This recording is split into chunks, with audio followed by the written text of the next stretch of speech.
आज मैं लेकर आई हूँ बहुत ही आसान सी और बहुत ही यूज़फुल टिप्स। जैसे कि किचन में हमारे कभी चाय जल जाते हैं, कभी दूध जल जाते हैं और इस तरह के जले हुए पतीलों को साफ़ करने में ना बहुत ज़्यादा टाइम लगता है, क्योंकि ये बहुत ज़्यादा ज़िद्दी दाग बन जाते हैं जो कि निकालना बहुत मुश्किल होता है। बट मैंने 1 घंटे के अंदर बिल्कुल चांदी की तरह इस चाय की पतीली को चमका लिया है। बहुत ही आसान सी टिप्स एंड ट्रिक्स है जिससे हो जाएगी ज़िंदगी बहुत ही आसान। जब भी आपके दूध का पतीला या फिर चाय का पतीला जलेगा तो आपको टेंशन लेने की ज़रूरत नहीं, ना ही कि घबराने की ज़रूरत और ना ही एक-एक हफ्ते से पानी में डालकर रखने की ज़रूरत है। अस्सलाम वालेकुम, हेलो एवरीवन, क्या हाल चाल है आप सबके। बहुत दिनों बाद आज मैं ब्लॉग अपलोड करी हूँ, यानी कि वीडियोस। और आज मैं इसलिए अपलोड करी हूँ कि आज हुआ मेरे साथ कुछ इस तरह का हादसा। मैं चाय चढ़ाई थी चूल्हे पे और चाय चढ़ाकर मैं वीडियो एडिटिंग करने बैठ गई थी। सो मैं भूल गई कि चाय चूल्हे पे चढ़ी हुई और चाय मेरी सारी की सारी जल गई और पतीले भी साथ में जल गया। अब इस ज़िद्दी दाग को किस तरह साफ़ करूँगी, 1 घंटे के अंदर मैं ये ज़िद्दी दाग साफ़ करके आप लोगों को दिखाऊँगी। तो मैंने सोचा चलो वीडियो बना लेती हूँ, आप लोगों से शेयर कर देती हूँ, क्योंकि आजकल मैं व्लॉग अपलोड नहीं कर रही थी, मतलब कि वीडियो।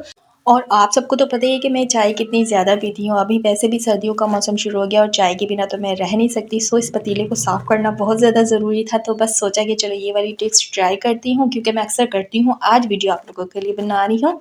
यहाँ पे मैंने चूल्हा ऑन कर दिया, बट ये वाला चूल्हा जो है मेरा वो ख़राब हो चुका, मतलब न्यूज़ल उसका ख़राब हो गया, जिसके लिए मुझे दूसरा चूल्हा ऑन करना पड़ा। इसका न्यूज़ल जो है बहुत अच्छा है, इसकी जो आँच है ना बहुत ज़्यादा अच्छी निकल रही थी, जैसे कि ब्लू ब्लू सी। अब इसी आँच पे मैंने इसे छोड़ देना है चढ़ाकर। और एक बात तो मैंने बताई नहीं, बिना हाथ लगाए ये जो ज़िद्दी दाग है ना ये बिल्कुल साफ़ हो जाएगा। है ना बहुत ही हैरानकुन बात कि बिना हाथ लगाए ये कैसे साफ़ होगा। बस आप लोगों ने वीडियो देखते जाना है। ये देखिए थोड़ी देर में ये जो है ना पकना शुरू हो गया और इसमें से धुआँ निकलना शुरू हो गया है। और यहाँ पे फ्लेम की बात करूँ, मतलब चूल्हे की आँच की बात करूँ, तो बहुत ज़्यादा हाई पे आपने ये काम नहीं करना है। मीडियम टू हाई रखकर आपने इस पतीले को चूल्हे पे चढ़ा देना है। लो भी नहीं रखना है और बहुत ज़्यादा हाई भी नहीं रखना है, ठीक है। 10 minutes later. 10 मिनट हो चुके हैं इसे चढ़ाए हुए। अभी मैं लाइट ऑफ करके आप लोगों को दिखा रही हूँ कि पतीला अंदर से किस तरह जल रहा है। अच्छा, जब भी आपके साथ इस तरह का हादसा हो जाए ना, दूध का पतीला या फिर चाय का पतीला इस तरह जल जाए, फिर आपने क्या करना है। जब आप काम करने जा रहे हो ना, बस ये पतीला आपने चूल्हे पे चढ़ाना है। उसके बाद आपने दिन भर के जो सारे काम है ना वो निपटाना है। टोटल 40 से 50 मिनट, ज़्यादा से ज़्यादा 1 घंटे में बिल्कुल ये जलकर सारा जो है ना वो भूसा बन जाएगा।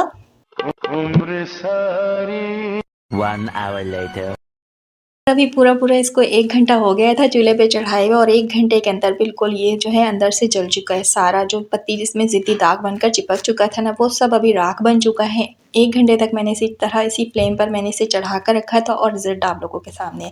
बस अब आप इसे उठाएँ और उठाकर इसे आप मान सकते हैं। बट आपने इसे गरम-गरम नहीं उठाना, ना ही गरम-गरम इसे छेड़ना है, क्योंकि बहुत ज़्यादा गर्म है। इसे थोड़ा ठंडा होने दें। ठंडा होने के बाद फिर मैं इसे लाइव बिल्कुल मांझ कर दिखाऊँगी। वीडियो को मैं बिल्कुल कट नहीं करूँगी, आप लोगों के सामने दिखाऊँगी कि ये कितनी जल्दी और किस तरह वापस अपनी असली शक्ल पर आ जाएगा, जैसे कि चांदी की तरह चमकने लगेगा।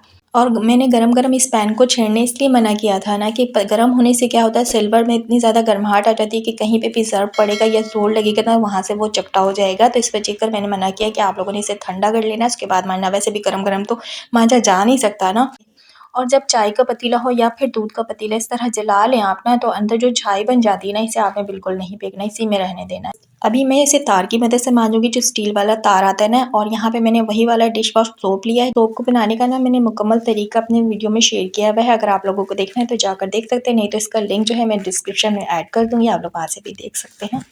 और मैं अपने सिल्वर के पतीले ना इसी सोप से ही मांजती हूँ। नहीं होता है तो फिर मैं काला साबुन यूज़ करती हूँ, जिससे चांदी की तरह मेरे पतीले सारे चमक जाते हैं। और यहाँ पे मैंने ले लिया है स्टील का तार। बस अभी फटाफट लाइव में आप लोगों को इसको मांज कर दिखाऊंगी। वीडियो में यहाँ से बिल्कुल भी कट नहीं कर रही हूँ।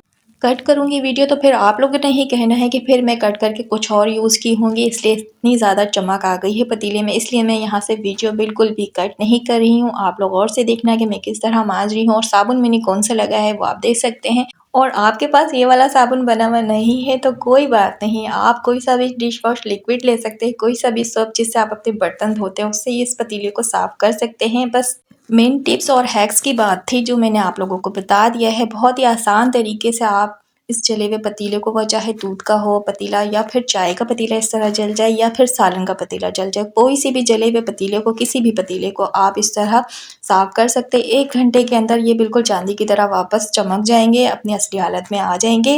बिल्कुल टेंशन लेने की ज़रूरत नहीं है कि पतीला जल गया है अब क्या करें। पानी में डालकर आपने 2 दिन रखना, 3 दिन रखना, फिर भी इस तरह पतीला साफ़ नहीं होता जैसे कि जलने से पहले था।